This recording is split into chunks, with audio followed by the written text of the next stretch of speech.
Hoje eu vou falar sobre um filme chamado A Lenda do Cavaleiro Verde. O nome original em inglês é só Green Knight. É um filme que foi lançado em 2021 e recentemente eu assisti ele pela segunda vez. Então, esse vídeo aqui é direcionado apenas a pessoas que já assistiram esse filme, ou sei lá, pessoas que não têm interesse nenhum em assistir e não se importam de ouvir eu falando a respeito de uma obra que vocês sequer sabem do que aconteceu, né? Então vai lá, se tu quer ver esse filme, assiste um trailer, assiste o filme primeiro, depois volta aqui e me escuta pra falar como que eu aprendi a gostar desse filme, sabe? Na segunda assistida eu já tinha uma ideia maior de algo que, basicamente, eu acredito que seja a melhor forma de tu conseguir aproveitar essa experiência, essa jornada e se divertir com o que tá rolando ali. Que é o seguinte, eu acho que é uma obra que a gente deve pensar muito mais sobre o simbolismo, sobre as representações, sobre até mesmo as metáforas que são colocadas lá. E eu sei que isso pode parecer chato para muitas pessoas, eu mesmo prefiro filmes que são narrativas muito mais objetivas, sabe? De romance, digamos assim, né? Com romance eu quero dizer romance gênero literário, sabe? Uma história com início, meio e fim, e a gente enxerga ela pelo valor daquela jornada, e não tanto sobre os elementos que estão ali inseridos naquela obra. Mas esse filme realmente acho que é melhor enxergar sobre essa ótica, acho que assim tu vai conseguir aproveitar melhor a experiência, receber certas coisas, e é um filme que, para melhor ou para pior, a pessoa ter certo conhecimento ou estar familiarizado com certos elementos que dá para definir como esotéricos, sabe? Ou não sei se vocês querem chamar também assim de ocultistas de alguma outra forma, né? Mas basicamente tem muito daquilo ali inserido nesse tipo de filme, né? Então, algumas coisas que sustentam essa ideia de que eu falei aqui, que é melhor tu não encarar como uma história que é para te julgar o valor do roteiro em si, é que basicamente é um filme que o único personagem que é batizado, bem dizer, é o protagonista. Isso não é uma regra escrita. Outros poucos personagens da história têm nome, né? Mas considerando que é uma história que deveria ter, assim, estar envolvida com as lendas arturianas, eu não acho que foi por acaso que a gente tão pouco escuta outros personagens tendo nomes, né? Esse filme também tem gente que fala que ele é baseado no poema, sabe, épico do Sir Gawain, lá das lendas arturianas. Eu não acho que necessariamente tem que ser baseado, entendeu? Acho que é muito mais justo definir como algo que ele pegou inspiração, mas a narrativa, a história que quis ser contada é original, né? Como, por exemplo, assim, tem um personagem que todo mundo entende ser o Rei Arthur, mas em momento algum ele é chamado por esse nome, né? Tem um personagem também que poderia ser o Merlin, né? Um personagem que seria um feiticeiro da corte, mas também que jamais é batizado por esse nome. Isso daí acontece com vários outros personagens. A mãe desse personagem, né? Que no poema deveria ser a Morgana Le Fay. Nesse filme a gente nunca recebe o nome para a mãe dele. Ela apenas se trata da mãe do personagem Sir Gawain. E ela também que é uma força motriz da narrativa, sabe? Ela que faz as coisas acontecer como acontecem, né? Então assim, logo no começo do filme tem uma frase que me marcou bastante nessa segunda assistida. É quando o Gawain vai lá para se reunir com a corte do Rei Arthur, né? Com a Távola Redonda, melhor dizendo, e onde vai rolar o encontro dele com o Cavaleiro Verde. Ele tá prestes a se tornar um cavaleiro e ele dá uma frase que diz assim, eu tenho todo o tempo do mundo, sabe? Eu tenho muito tempo ainda. E eu acho que isso daí também é uma coisa que leva à reflexão de que esse filme ele fala bastante dessa ideia do, assim, talvez a falta de foco, a falta de objetivo e a falta de comprometimento, né?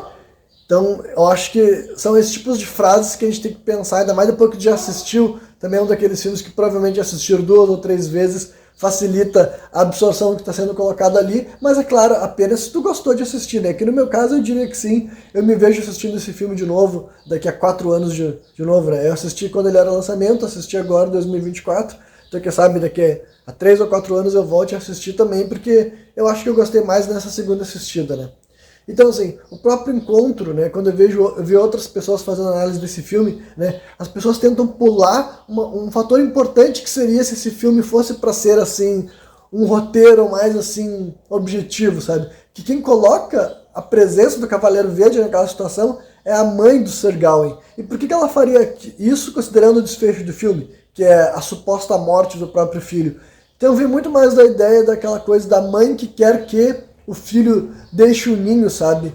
que de alguma maneira ele tome uma atitude, que ele tome uma decisão, embora não necessariamente ele teria que ter tomado a decisão de decapitar o Cavaleiro Verde. Mas sequer haveria um Cavaleiro Verde em primeiro lugar se não fosse a mãe dele invocando ele, né? Tem toda essa questão. Ali já começa também as menções, a questão da bruxaria, do ocultismo, como eu falei, sabe? A rainha também, que ela que recebe a mensagem, mostra como se ela tivesse tido uma conexão espiritual com aquilo que foi colocado naquela carta, né? E daí, o próprio Gawain, que é um personagem assim que, de modo geral, eu não sou fã de personagens que eles são pouco ativos na sua própria jornada. Mas o Gawain, eu tolero ele ser assim, considerando o que eu acredito que esse filme se trata, sabe? Que é muito mais de botar simbologias e metáforas pra gente ter reflexões desse cunho que eu digo que pode ser até um pouco moral e ético e existencial também, sabe? Sobre o quão a sério a gente leva nossos próprios comprometimentos, sabe? Como que a gente, de fato, honra as palavras que a gente tem, que pra mim acho que é a principal coisa que esse filme fala, sabe? É sobre a ideia desse comprometimento e de a gente simplesmente assim atender as expectativas, não só sobre o que os outros colocam em nós, mas também a que a gente mesmo tinha com a gente, né? Mas enfim, aí ele vai lá e decapita o Cavaleiro Verde e começa a narrativa, né? Que basicamente também, aquela cena toda eu acho muito bonita do ponto de vista assim, de visual mesmo, sabe? Eu gosto daquele salão, eu gosto muito do Cavaleiro Verde, eu gosto dele dando eles misturando com a ideia do Cavaleiro Sem Cabeça, quando ele pega a própria cabeça e ele declara pro rapaz o que vai acontecer daqui a um ano, dá gargalhada e tudo mais. Então assim, rola uma passagem de tempo que também demonstra essa passividade desse personagem, tá ligado? Que reflete talvez um jovem que deveria, tipo assim, ele tem uma aspiração de grandeza, mas não é como se ele estivesse disposto a se dedicar para chegar àquilo lá. E de certa forma, eu acho que todo mundo tipo assim, tirando as pessoas que de fato sacrificaram para adquirir aquilo que queria, eu acho que de algum nível quase todo mundo teve isso. Justamente porque a ideia de aspirações de grandeza, eu acho que todo ser humano acaba tendo, nem que seja assim, por um curto período de tempo, por um breve devaneio da sua vida, da juventude e adolescência, mas é muito difícil que alguém em algum momento não tenha vislumbrado algum ponto de grandeza. A diferença é que nem todo mundo está disposto, né, a pagar o preço, entre aspas, para chegar naquilo lá, e o Gawain era mais um desses, porque ele tinha a aspiração de se tornar-se um cavaleiro, não é como se ele tivesse desistido da ideia, mas ele não perseguia absolutamente nada, né? Então mostra que passou 10 ou 9 meses, né? Não mostra uma data, mas a gente entende que ele ficou muito tempo vivendo a mesma vida, e daí só quando o rei, né, vai lá e se fala com ele, o rei que também é tio dele, fala pra ele, agora tá chegando na hora de tu encontrar o Cavaleiro Verde, ele mesmo age como, sabe, o que eu devo fazer, entendeu? Eu devo realmente ir de encontro àquilo, sabe? Aí rola toda uma preparação, a mãe dele dá pra ele aquela faixa que seria mágica, pra, mais uma vez eu acredito que aquela faixa é pra mais colocar na mão dele a opção de escolha também, sabe? Ela diz pra ele que aquela faixa tem aquele poder mágico, que nada de ruim aconteceria com ele, mas basicamente ele que teria que tomar aquela decisão. É como se fosse assim, a hesitação da mãe em que coloca o filho pra sair de casa, sabe? Ela que colocou, tipo, nada disso teria acontecido se não fosse por ela, mas ainda assim ela quer deixar claro que se por acaso ele não quiser morrer e quiser voltar para dentro da própria casa, sabe? Voltar para a barra da mãe, se vocês preferirem, aquela opção estaria aberta. Então, mais uma vez, é a opção de escolha, sabe? Morrer honrando a palavra que ele deu, sua palavra de homens, entre aspas, né? Ou voltar atrás, ou lidar com aquilo de uma maneira injusta, que seria aquela faixa. Basicamente, tudo isso já começa a ser colocado ali pro personagem. Então, esse é outro dia, mas eu repeti a camisa para a gente manter a linha de raciocínio, né? Então, vamos lá. Então, basicamente, assim que começa a jornada, ele já passa por outro das cenas que eu acho muito melhor a gente encarar simplesmente como, sabe, simbolismos, representações, sabe, reflexões que aquilo lá nos gera, do que como um roteiro escrito mesmo para desenrolar uma cena coerente. Que basicamente ele é atacado lá pelos carniceiros, né? Os bandidos da estrada, ele cai numa armadilha extremamente simples, entendeu? Mas eu acho que é para simbolizar isso, sabe? A ingenuidade, sabe? Ou até mesmo essa falta de atenção mesmo, sabe? Era um negócio tão explícito que, de um ponto de vista, se fosse, como eu falei, se fosse para ser um roteiro, o personagem teria credibilidade nula, visto que era evidente que ele estava sendo levado para uma armadilha, tá ligado? E ele nem sequer lutou, basicamente, sabe? A gente não na verdade, não tem nenhuma cena do filme que ele utiliza aquele machado enorme que ele carrega a maior parte da história, né? Só que nesse momento ele sequer tenta enfrentar os bandidos e tudo mais. Então por isso que eu digo, é mais interpretar assim, ó, é feito para representar assim, os percalços do caminho, aquilo, o caos que não pode ser controlado, a perda, né, das bênçãos que ele tinha, que tornaria aquela jornada dele muito mais simples e tudo mais. E rola também o primeiro momento que a gente tem uma ideia de que esse filme pode tratar-se assim de reflexões do próprio personagem, ou talvez assim dimensões alternativas, que é aquela ideia de que a gente vislumbra um futuro ou uma possibilidade do Gawain morrer lá, sabe, morrer de fome, virar um esqueleto lá naquela floresta. Só que não é isso que acontece, né? Ele simplesmente vai lá e se corta com a espada que foi deixada no chão e volta para a jornada dele. Mais uma vez, eu acho que é para simbolizar assim a ideia de que se chegar um obstáculo que te dificulta a tua jornada e tu ficar inerte, sabe? Tu não fazer nada para sair daquela situação, tu pode morrer nesse primeiro grande obstáculo.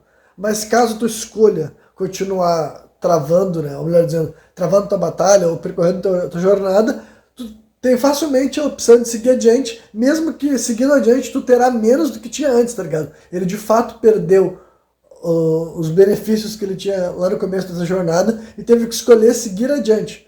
E foi isso que ele fez. Pouco tempo depois também rola aquela cena que, mais uma vez, sustenta essa ideia de que é melhor levar só com uma sobre simbologia e reflexões, que tem toda aquela história de que ele encontra uma mulher lá que supostamente foi executada por um cara que encontrou lá na cabana ela e tudo mais, e tentou dormir com ela, ela não quis, ele tem que ir lá pegar a caveira da mulher que está dentro, né, o crânio da mulher que está dentro do rio. Isso daí, pelo que eu vi, não tem nada a ver com o poema original, mas é uma outra história da mitologia celta lá, sobre uma freira que foi executada por um cara que se apaixonou por ela, né? Se apaixonou por ela e ela não vai casar com ele porque ela é freira, então ele vai lá e mata ela, né? Então é basicamente isso. Então seria essa personagem. Só que, mais uma vez, essa é outra personagem que no filme não leva nome, sabe? E logo também depois ele vai encontrar aqueles personagens que é o Lorde e a Lady, né? A Dama e o Senhor. Então dá pra ver que não é por acaso, sabe, que apenas um personagem, bem dizer, é batizado de fato. Embora não seja exatamente assim, né?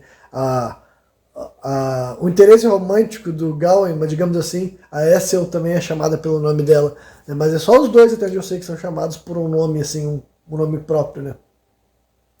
Mas então, ele vai lá e ele passa por mais tem mais algumas dessas falas que é pra gente refletir sobre, assim, sobre o comprometimento que as pessoas têm, basicamente na hora que ele pergunta para ela o que ela daria para ele caso ele fizesse o certo, né? E ela até fala aí ela age como se ele tivesse que sentir vergonha daquilo, sabe? E é uma realidade, né? Agir da maneira correta nunca deve ser algo que a gente faz pensando no benefício que a gente vai ter. A gente faz o correto porque nós acreditamos na nossa filosofia de vida que devemos agir corretamente. E é isso que ele acaba fazendo, mesmo que o impulso dele natural foi perguntar o que ele receberia se ele ajudasse ela até fala assim, mas por que tu perguntaria algo desse tipo? Mas mesmo assim ele vai lá, pega o crânio dela, né? E daí depois a gente vê que o corpo dela desaparece, né? O espírito dela desaparece, basicamente como se fosse para representar que ela está descansando, embora depois, né, ela volta a aparecer mais uma vez para ele quando ele volta para dentro da casa dela. Eu também vi algumas pessoas tentando correlacionar, tentando transformar essa narrativa em algo que ela não é, que é uma narrativa assim, de uma forma concisa, com início, meio e fim, que diz que essa mulher pode ter sido morta pelo carniceiro, porque a gente encontra, né, o Gawain encontra o machado dele de volta aí, sendo que definitivamente não é isso, sabe? Aquela mulher já tinha morrido há muito tempo, ela já tinha se decomposto, né? O crânio dela já estava se desfarelando de tanto tempo que ele estava dentro do rio. Então é evidente que aquela mulher tinha sido morta há muito tempo atrás. E como é que o machado apareceu magicamente lá dentro? Porque sim, entendeu? Porque é uma história dessa maneira. É uma história que as coisas acontecem como tem que ser, não de uma forma necessariamente com a maior coerência, sabe? Não é uma história que a gente tem que cobrar algo como continuidade, sabe? Enfim, aí depois rola algumas cenas que eu vou juntar elas um pouco, que é para falar sobre um aspecto desse filme que eu vi que poucas pessoas abordaram, é sobre supostos simbologias esotéricas e até mitológicas que esse filme aborda, como por exemplo a cena que mostra a raça dos gigantes, né? Esse é um filme, como eu falei, muito pouco sobre a construção de mundo, então não é muito para a gente pensar sobre o que os gigantes estariam representando ali desse ponto de vista na própria história, né? Mas se o autor fez questão de colocar gigantes, que, para quem não sabe, gigantes são criaturas muito presentes na mitologia, sabe? Então por isso eles acabam indo parar também no ocultismo e nessas questões ditas de cunho esotérico, visto que, de um ponto de vista mitológico, sabe, fizeram parte da história da raça humana. Então, assim, é algo que essa inclusão, eu particularmente também não cheguei no veredito final do que eles deveriam representar. Até tem aquela ideia que o personagem, né, o Gawain, pega e ele pede para os gigantes ajudarem ele a fazer uma travessia. E isso também agora me lembrou que outra coisa que nem eu tinha mencionado e que eu não vi ninguém mencionando em vídeos do YouTube, por exemplo, analisando esse filme, é sobre até a própria ideia do cristianismo também que é colocada nessa história. O autor foi bem audacioso, eu diria assim, porque apesar de ele estar utilizando um material considerado assim pagão, né, de origem celta e tudo mais, ele ainda estava fazendo alegorias e associações com o cristianismo, né? Acho que assim que o filme começa, algo mencionado sobre Cristo estar acordando, né? E nesse momento, quando Gawain pede para ele ser transportado pelos gigantes, para mim me faz pensar sobre a ideia de São Cristóvão ajudando Jesus Cristo a fazer a travessia dos mares e tudo mais, sabe? Inclusive que no Antigo Testamento, São Cristóvão é descrito como gigantesco e na verdade metade homem e metade cachorro também, né? Que é outra coisa que não chegou até a versão mais moderna da Bíblia, mas era retratado de tal forma. Então, para mim, essa daí também foi mais uma associação, sabe, com o cristianismo que esse filme tem, sabe? A coroa também que o Gawain veste, né, que o rei veste ali, parece aquela coroa que Cristo aparece em várias imagens assim do renascentismo, por exemplo, né?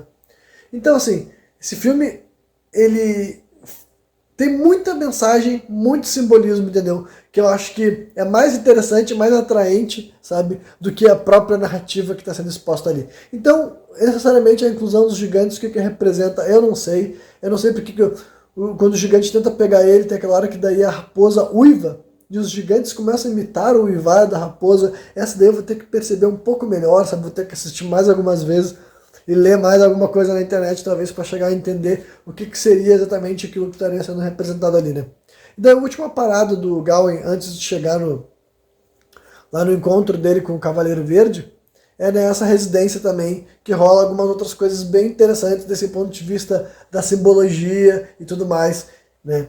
Mas até para a narrativa também tem alguma alavancagem acontecendo aí, né? Que basicamente volta para a ideia do comprometimento do homem a honrar a palavra dele, né? Porque o Lorde ali dá a entender que além dele ser muito gentil, muito receptivo, e ele tá idolatrando Gawain, né? Ele vende como ele sendo um grande herói, que todo mundo já sabe dos feitos dele. E tem toda aquela ideia de que dá a entender também que ele tá oferecendo a própria esposa dele pro Gawain, né? Que é a mulher que também é chamada só como Lady, e parece que a mulher tem uma atração mesmo pelo protagonista, só que daí rola aquele momento, né? Que o cara fala pra ele, né? Ah, enquanto tu estiver aqui em casa, tudo que for dado pra ti, tu tem que dar pra mim, né? E enquanto tu estiver aqui, eu vou pegar e vou caçar.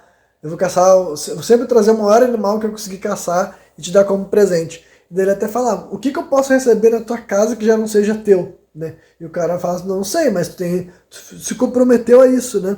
Beleza. Então daí acaba rolando aquela cena assim, na verdade antes da cena de tensão sexual entre ele e a Lady, tem uma das cenas que também ninguém menciona, sendo que, além de eu achar uma das cenas mais interessantes desse filme, eu confesso que do ponto de vista, se tu olhar como uma narrativa, essa cena parece até um pouco insignificante, mas quando tu olha sobre essa minha ótica, sabe, histórica, simbólica, representativa, é uma cena que tem muito impacto, que é a hora que a mulher faz uma fotografia, sabe, através de uma câmera obscura, né? A gente nunca ouve esse nome, né? Mas a mulher convida ele, né? A Lady fala, eu posso fazer um retrato teu, ela fala assim, né? Ou pintar um retrato, eu não lembro se ela fala pintar ou fazer um retrato. Mas dele responde assim, ah, não, já fizeram um retrato meu. E ela diz assim, ah, mas não do jeito que eu sei fazer. E daí, basicamente, ela faz a utilização de uma câmera obscura, sabe? Se vocês pesquisarem, vocês vão ver que tem mesmo o registro desse invento, e era algo que até mesmo Leonardo da Vinci já falava sobre isso, né? Que existe a ideia, sabe? Mas aí envolve uma questão histórica, mas também envolve uma questão conspiratória. Mas existe um raciocínio conspiratório que dizia que havia uma tecnologia anterior à fotografia moderna, que para quem não sabe, a fotografia surge no início do século XIX, né? 1820 mais ou menos, saem as primeiras fotos, que ainda não era exatamente a tecnologia que a gente conhece, mas assume-se que é ali que tem esse início da fotografia. Mas tem uma lógica, um raciocínio conspiratório que vem através dessa noção da câmera obscura, que é um tipo de experimento, de invento, que já era utilizado há muito tempo atrás, antes disso, sabe? Mas o Leonardo da Vinci é um cara que também falava sobre essa câmera obscura, que é mais ou menos aquilo que a gente vê acontecendo ali naquele filme, entendeu? Uma espécie de foto anterior à foto, sabe? Que faz com que surja um reflexo dele de ponta cabeça, e isso também era exatamente da forma que a câmera obscura era retratada. Então isso que é legal. Tudo isso que eu falei aqui é que é o seguinte, talvez pessoas que não estejam atentas a essas questões pensem que é só uma brisa de um autor brisado. Eu não. Eu sei que aquilo ali, aquele cara sabe do que eu tô falando aqui, entendeu? O diretor desse filme sabe desse tipo de coisa aqui, mostra que ele é atentado no ocultismo, mostra que ele é atentado nessas coisas esotéricas, sabe? Porque ele tá trazendo essa coisa da câmera obscura de uma forma bem explícita, entendeu? Qualquer pessoa que entender o que tá vendo ali sabe o que ele tá vendo, sabe? Sabe que ele tá querendo dar a entender que há uma tecnologia anterior à fotografia sendo colocada em prática, e o mais interessante é que existiu na vida real a ideia de que existia isso, sabe? Que no século XV, XVI, na época do renascentismo, por exemplo, figuras como o próprio Leonardo da Vinci, eles fotografavam primeiro e depois eles pintavam por cima das fotografias que eles tinham feito com essas câmeras obscuras, sabe? Então aí outra coisa interessante de conspiração para vocês que estão ouvindo até aqui, né? E esse vídeo está indo longe, provavelmente eu vou cortar em 2 partes para pôr no TikTok, não sei, vamos descobrir, né? Então, assim, e no final das contas, né, a última cena dessa questão toda é aquela que a Lady parece que tenta fazer um avanço sexual, mas parece como se ela estivesse testando ele também, né? Ela oferece para ele tecido e tudo mais, e ele sabia que aquele, mais uma vez, como é que aquele tecido surge ali. Se tu tentar interpretar como uma história concisa, vai ficar meio que, parece que é por convenção, mas como eu não enxergo essa história dessa maneira, eu enxergo como uma obra que é feita para se desenrolar exatamente para levantar as reflexões que eu tenho ao assistir ela, eu penso que assim, é mais uma vez para falar que, olha, mesmo sem parecer, tipo, sem motivo aparente, pode ter uma, sabe assim, uma oportunidade de fazer errado, né? Porque basicamente ele levar aquilo de lá, ele estaria traindo a promessa que ele tinha feito pro cara, né? E daí rola toda aquela cena de que dá a entender que ele ejacula antes de qualquer coisa, né? Que ele mostra a mão dele, parece que ele tá com o gozo dele na própria mão, e a mulher até fala, ah, você não é nenhum cavaleiro, você ainda não é um cavaleiro, fala uma coisa assim pra ele, né? E daí ele pega e se manda lá fugido, ele diz pro dono lá da casa que ele não vai cumprir o contrato dele, tá mais uma vez. É um personagem que ao longo da história ele não tem o famoso crescimento de protagonista, sabe? O desfecho até algumas pessoas podem enxergar como uma espécie de progressão do personagem dele, do caráter dele, mas eu acho que é só um pouco de dignidade para um fim de um personagem que viveu miserável a maior parte mesmo. Então, lá no finalzinho é revelado, né, que a raposa seria a mãe dele, né? Daí não é como se, não fica claro se a raposa em si é uma criação da mãe dele, ou se a mãe dele estava incorporada na raposa, já que ela é uma bruxa, e essa ideia de que magos e feiticeiros são capazes de transferir sua consciência para dentro de animais é bem disseminada também, né? Então, assim, mas lá é revelado, então, que, e mostra mais uma vez aquilo que eu sugeri, sabe? No começo dessa análise, que a mãe dele queria que ele tivesse uma jornada, mas talvez quando a jornada começou ela ficou hesitante e oferece para ele mais uma vez a opção dele desistir, voltar para casa como um covarde e viver a vida dele tranquilo lá com a família dele, com a mãe dele, né? Em vez de seguir adiante e cumprir com aquilo que, em última instância, ela não sabia que ele ia cortar a cabeça do cavaleiro, mas ele cortou e agora ele decidiu ir até o fim, né? Aí ele chega na frente do Cavaleiro Verde lá e tudo mais, e rola aquela cena que, inclusive, toda essa final eu acho muito bom, sabe? Em questão da atuação do personagem e também da própria apresentação do Cavaleiro Verde. Ele chega diante do cara e tudo mais, ele sempre tem aquela postura educada, respeitosa, né? Daí na hora que ele vai matar o cara e o cara dá aquela hesitada, ele fala: senhor, tu tá hesitando, né? Eu mostrei hesitação quando tu foi desferir um golpe contra mim, e ele, né? Então, tudo isso daí eu acho que é tudo bacana, sabe? Pra esse clímax daí, e a gente enxerga daí aquilo que, mais uma vez, levanta duas opções. Ou é uma dimensão alternativa que a gente enxergou como é que é uma vida paralela, ou é como se ele tivesse vislumbrado as possibilidades do próprio futuro, né? Que é basicamente a ideia de que ele fugiria sem morrer, né? Voltaria para casa dele. Ou ele poderia ter levado o golpe também, né? Porque na hora que ele tira a faixa que a gente vai ver. Mas enfim, ele volta para casa e vê todo aquele desfecho lá, né? Dele roubar o filho da mulher dele, né? Da mulher dele não. Da moça que ele engravidou, né? Porque ele ia se tornar um rei, então ele não poderia casar com a prostituta. Aí o filho dele morreria numa guerra. O rei, né? Viria a morrer e ele se tornaria o rei do reino. E lá no final tem até que mostra ele no trono dele, do lado dele tá a mãe dele e a esposa dele, que é uma mulher, né, uma rainha provavelmente de outro reino, né, uma princesa talvez, e no fundo assim dele mostra aquele quadro, né, o quadro que foi fotografado, digamos assim, e ele decide, digamos, morrer naquele momento. A gente vê ele tirando o laço verde mágico e a cabeça dele cai no chão, dando a entender que ele já estava morto há muito tempo e só vivia por causa daquilo. Aí basicamente essa experiência mostrava para ele que ele ainda seria infeliz, ele ainda se sentiria insatisfeito, então ele toma a decisão acertada, digamos assim, volta para o presente, né? Decide, não, pera aí, antes de tu cortar minha cabeça eu vou tirar o cinto, né? E a reação do Cavaleiro Verde também mostra que, talvez por ele ser uma criação da mãe dele, ele soubesse exatamente tudo aquilo, sabe? Porque quando ele tira o cinto, ele solta, né, o cinto, o laço mágico aquele, o Cavaleiro Verde se ajoelha diante dele e fala assim, que agora sim ele se tornou um cavaleiro, né, ele fica orgulhoso da atitude do rapaz, e depois ele faz aquele símbolo, que é como se fosse cortar a cabeça dele, né? Eu, pelo menos, interpreto como o símbolo de decapitação, né? E lá ele fala, now off with your head, né? Agora vamos tirar a tua cabeça fora, digamos assim. Eu fiquei sabendo que no poema ele é poupado. Mas aqui nesse filme, considerando como que ele foi montado, eu acho que o final correto é imaginar que ele é executado ali naquele momento, sabe? Mas quem quiser acreditar que ele sobreviveu, viveu uma vida linda e maravilhosa, que acredite. Mas o ponto é que eu acho que esse personagem não teria como ele ter uma vida linda e maravilhosa, sabe? Eu acho que era isso que o Gawain representava. Tem algumas cenas que ele mostrava a hesitação da grandeza, ao mesmo tempo que ele almejava, ele mesmo dizia que todo mundo na volta dele enxergava a grandeza nele, exceto ele mesmo. Então dava a entender que ele tinha uma espécie de personalidade ou uma forma de encarar a vida que jamais traria para ele mesmo a satisfação que ele esperava viver. Isso é um bocado triste quando tu consegue sentir alguma espécie de identificação com essa realização tão miserável, né? Então, assim, e basicamente o que seria melhor para ele seria morrer ali naquele momento, entendeu? Seria o mais alto de dignidade que ele poderia ter. Porque até aquele momento da vida dele ele tinha sido irresponsável, inconsequente, sabe? Sem foco, sem determinação, sem almejar nada, e viver aquela vida de rei não é aquilo que ele queria. E basicamente não é como se ele fosse o tipo de pessoa que criaria uma outra vida para si mesmo.